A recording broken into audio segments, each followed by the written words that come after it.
अस्सलाम वालेकुम स्टूडेंट्स, कैसे हैं आप सब। आई होप आप सब ठीक होंगे। Welcome back to my YouTube channel. Students, previous lecture से ही हम स्टार्ट करते हैं आज का हमारा लेक्चर। जहाँ से हमने वो छोड़ा था वो हमने यहाँ पर यूनिट्स पर हमने छोड़ दिया था। आगे हम यूनिट से स्टार्ट करेंगे। अब हमारा यूनिट है यहाँ पर एनर्जी वर्क। एनर्जी का यूनिट होता है जाउल, ठीक है। अब हम इसका भी यूनिट निकाल लेते हैं, किस तरह ये निकलेगा। अगर आप देखें एनर्जी को, लिखने में थोड़ी डिफिकल्टी होती है, तो मैं थोड़ा बोल के आप लोगों को एक्सप्लेन करूंगी। हमारे पास एनर्जी इज इक्वल होता है वर्क के, ठीक है, और वर्क इक्वल होता है एफ डॉट डी। इसका फॉर्मूला होता है F dot D. F dot D का मतलब होता है एफ मल्टीप्लाई बाय डी। ये आप पढ़े, अगर आपने सेकेंड ईयर की हुई है तो आपको पता होगा कि ये डॉट एंड क्रॉस फॉर्मूला कौन से होते हैं। तो ये डॉट फॉर्मूला है एफ डॉट डी, ठीक है, जिसको मैं वैसे आपकी नॉलेज के लिए यहाँ पर मैं क्रॉस में लिख रही हूँ। एक्चुअल में ये रॉन्ग है, ठीक है, हमने डॉट में लिखना है एफ डॉट डी। तो एफ का हमने ऊपर अगर निकाला है, हमने एफ का ऊपर निकाला तो क्या निकला है, किलोग्राम मीटर पर सेकेंड स्क्वायर, और डी हमारे पास डिस्टेंस होता है, इसका यूनिट होता है मीटर। तो यानी ये बन गया किलोग्राम मीटर स्क्वायर पर सेकेंड स्क्वायर। ये आ गया किलोग्राम मीटर स्क्वायर पर सेकेंड स्क्वायर, यानी न्यूटन डॉट मीटर। न्यूटन हमारे पास किसका यूनिट था, फोर्स का यूनिट था। ओके, उसके बाद आता है यहाँ पर नेक्स्ट, यहाँ आता है power radian flux. Flux actual में क्या होता है, रेडियन फ्लक्स। फ्लक्स किसी भी चीज का कह लें कि निकलना, किसी भी चीज का फ्लो। ओके, तो पावर क्या होती है, पावर को वॉट से जाहिर करते हैं। पावर का फॉर्मूला होता है जाउल पर सेकंड। जाउल का फॉर्मूला होता है किलोग्राम, जाउल इक्वल होता है किलोग्राम मीटर पर सेकंड स्क्वायर, और नीचे फिर सेकंड है तो ये हो जाएगा किलोग्राम मीटर स्क्वायर पर सेकंड क्यूब। ओके, फिर आ जाती है इलेक्ट्रिक चार्ज, जिसको कूलम होता है। कूलम का यूनिट होता है ए डॉट एस, ठीक है। उसके बाद आ जाता है वोल्टेज इलेक्ट्रिक पोटेंशियल। इसका वोल्ट फॉर्मूला है volt is equals to W watt per ampere, और इसका यूनिट होता है किलोग्राम मीटर स्क्वायर और एम्पियर डॉट सेकेंड क्यूब। फिर आ जाती है कैपेसिटेंस। मेनली आप लोगों ने जो याद रखनी है ना, वो स्टार्टिंग वाली यहाँ से लेकर यहाँ तक है बस। ओके, इसके बाद वाली आप ना भी याद रखें तो कोई बात नहीं, क्योंकि ये ज़्यादा पूछी नहीं जाती। फिर आ जाती है साइंटिफिक नोटेशन, इंपॉर्टेंट है ये भी। साइंटिफिक नोटेशन क्या है, नंबर को एक्सप्रेस करना है स्टैंडर्ड फॉर्म के अंदर, इसको हम साइंटिफिक नोटेशन बोलते हैं। फॉर एग्जांपल, अगर हम कहते हैं कि एक वैल्यू है हमारे पास 1.3020000000 इनफ, इतने जीरो है कि हमसे बोले भी नहीं जा रहे। हम इसको कैसे याद रखेंगे, हम अपनी मेन डिजिट वैल्यू याद रख लेंगे, अगले वाले जीरो को हम लिख लेंगे पावर के अंदर। जितनी पावर होगी हमें पता लग जाएगा इसके बाद इतने जीरो हैं। ओके, फिर आ जाते हैं डेफिनेशन के ऊपर। Number are expressed in standard form called scientific notation, जो एम्प्लॉयज करते हैं पावर ऑफ 10 को, ठीक है। The internationally accepted particles is that practice is that there should be only one non zero digit left of decimal, यानी कि non zero digit जो होता है उसको छोड़ के बाकी को हमने पावर में लिखना है। The number 1.134.7 should be written as 1.347। 1.347 यानी पॉइंट हमने कहाँ से कहाँ शिफ्ट किया है, यहाँ पर था तो हमने 2 वैल्यूज बैक शिफ्ट किया, इसकी वजह से हम 10 की रेस 2 लिखेंगे। ओके, अगर हम इधर वाली साइड पर जाएंगे तो हम पॉजिटिव वैल्यू, पॉजिटिव इधर पावर लिखेंगे। अगर हम इधर वाली साइड पर जाएंगे तो हम नेगेटिव पावर लिखेंगे।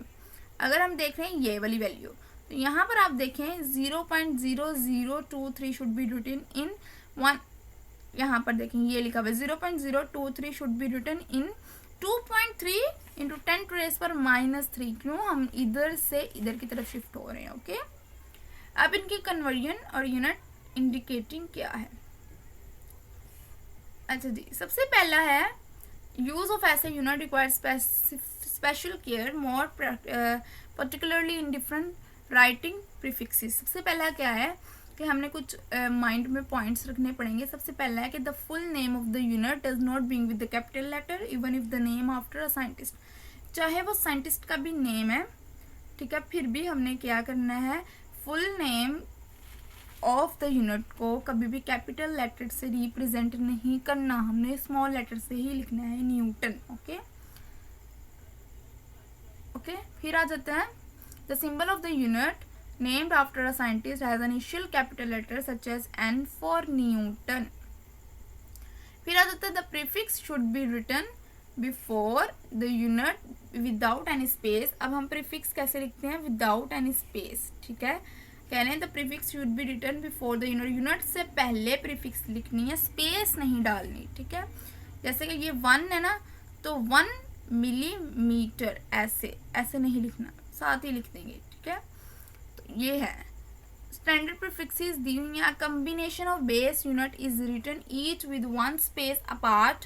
फॉर एग्जाम्पल वो कह रहे हैं newton metre is written it's NM, ऐसे नहीं लिखना, हमने एक अपार्ट में, हमने साथ ही लिखना है, हमने इनको थोड़ा सा स्पेस देना है। ठीक है, बेस यूनिट की कॉम्बिनेशन में।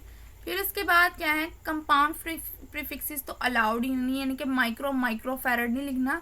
हमें पता है माइक्रो इज इक्वल टू 10⁻12 है, तो 12 पिको के इक्वल हो जाता है, तो वो पिको फैरड लिख लेंगे। फिर उसके बाद कह रहे हैं नंबर सच एज 5.0 × 10⁻4 सेंटीमीटर में be express in scientific notation as 5.0 × 10⁻2 metre. Why हम ऐसे क्यों लिखेंगे 5.0 × 10⁻2 मीटर, क्योंकि सेंटीमीटर को हमने मीटर में चेंज कर लिया। ओके, आगे चलते हैं। इसके बाद है when a multiple of a base unit is raised to the power applies to the whole multiple and not the base unit alone. For example, अगर हम कह रहे हैं 1 kilometre 2 is equal to 1 kilometre की पार्ट 2 होल में चली जाएगी। अगर इस तरह लिखा होगा तो वो पूरी की पूरी पार में अप्लाई किया जाएगा। अब मेजरमेंट इन प्रैक्टिकल वर्क क्या है, should be recorded immediately in the most convenient unit, यानी माइक्रोमीटर में हमें स्क्रू गेज की मेजरमेंट लेनी चाहिए, and the mass of the calorimeter in gram में कैलोरीमीटर की लेनी चाहिए। But before calculation for the result और measurement must be converted to appropriate, हमें इनके अप्रोप्रिएट यूनिट में पहले चेंज करना चाहिए। ओके, फिर आ जाता है मैट्रिक सिस्टम क्या है। Matric system is basically a system used for measuring distance, length, volume, weight and temperature. It is based on 3 basic units with which we can measure almost everything in the world. 3 basic unit है जिनसे हम पूरी दुनिया major कर सकते हैं। ठीक है, दुनिया में हर चीज़ मेजर कर सकते हैं। क्या है, मीटर, किलोग्राम, सेकंड, टाइम का यूनिट, लेंथ का यूनिट, मास का यूनिट, यानी बेस यूनिट से हम सब कुछ मेजर कर सकते हैं। मैट्रिक सिस्टम कह रहे हैं ओरिजिनेट हुआ था इन 1799।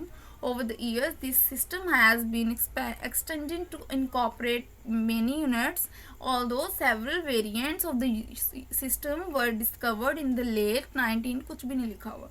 ठीक है, इस पैराग्राफ में हम कुछ नहीं करना, सिर्फ स्टार्टिंग वाली 2-3 लाइनें करनी और ये 3 यूनिट करने। फिर आ जाए ऐसे यूनिट मैट्रिक सिस्टम में। ऐसे यूनिट मैट्रिक सिस्टम में हम proper definition of metre, kilogram and the second, it also specifies and define the different additional unit. सबसे पहले केल्विन, इसको हम टेम्परेचर के लिए यूज़ करते हैं। एम्पियर इलेक्ट्रिक करंट के लिए यूज़ करते हैं। Candela luminous intensity and mole material quantity के लिए यूज़ होती है। ओके, थोड़ा सा मैं बैक जाके आपको रिवाइज करवाती हूँ करना क्या है इनमें से और इम्पोर्टेंट क्या है। हमने प्रीवियस लेक्चर और आज के लेक्चर में जो पढ़ा उसमें हमें जो इम्पोर्टेंट चीज़ें हैं वो देख लेते हैं। सबसे पहले यहाँ पर आती हैं इंट्रोडक्शन में, आपने कुछ भी नहीं करना। सिस्टम इंटरनेशनल यूनिट में आपने सिर्फ और सिर्फ सिस्टम इंटरनेशनल यूनिट की डेफिनेशन करनी है यहाँ तक। ठीक है, उसके बाद 3 बेस यूनिट हैं, आपने वो लिख देने हैं कौन कौन से हैं। इन तीनों की शॉर्ट डेफिनेशंस दी हुई हैं, आपने वो भी मेंशन कर देनी है। ठीक है, बेस यूनिट की डेफिनेशन और इनके यूनिट्स क्या हैं वो आपने लिख देने, एब्रीवेशंस क्या है और इनकी प्रॉपर्टी क्या है। फिर इसके बाद नीचे चाहेंगे आप सप्लीमेंट्री यूनिट में इनकी डेफिनेशन लिख देनी है, होती क्या है और कौन कौन से हैं ये भी लिख देनी है, और डायग्राम मस्ट है। फिर इसके बाद ड्राइव यूनिट की आप लोगों ने डेफिनेशन इसी तरह, ये कन्वर्जन ऑफ इंडिकेटिंग यूनिट, ये लॉन्ग क्वेश्चन है और इम्पोर्टेंट है, ये आपने कम्प्लीटली अटैम्प्ट करना है। फिर इसके बाद आ जाते हैं मैट्रिक सिस्टम जिसमें शॉर्ट क्वेश्चन ही है, सिर्फ आपने इसकी डेफिनेशन और 3 यूनिट लिखने हैं। अल्लाह।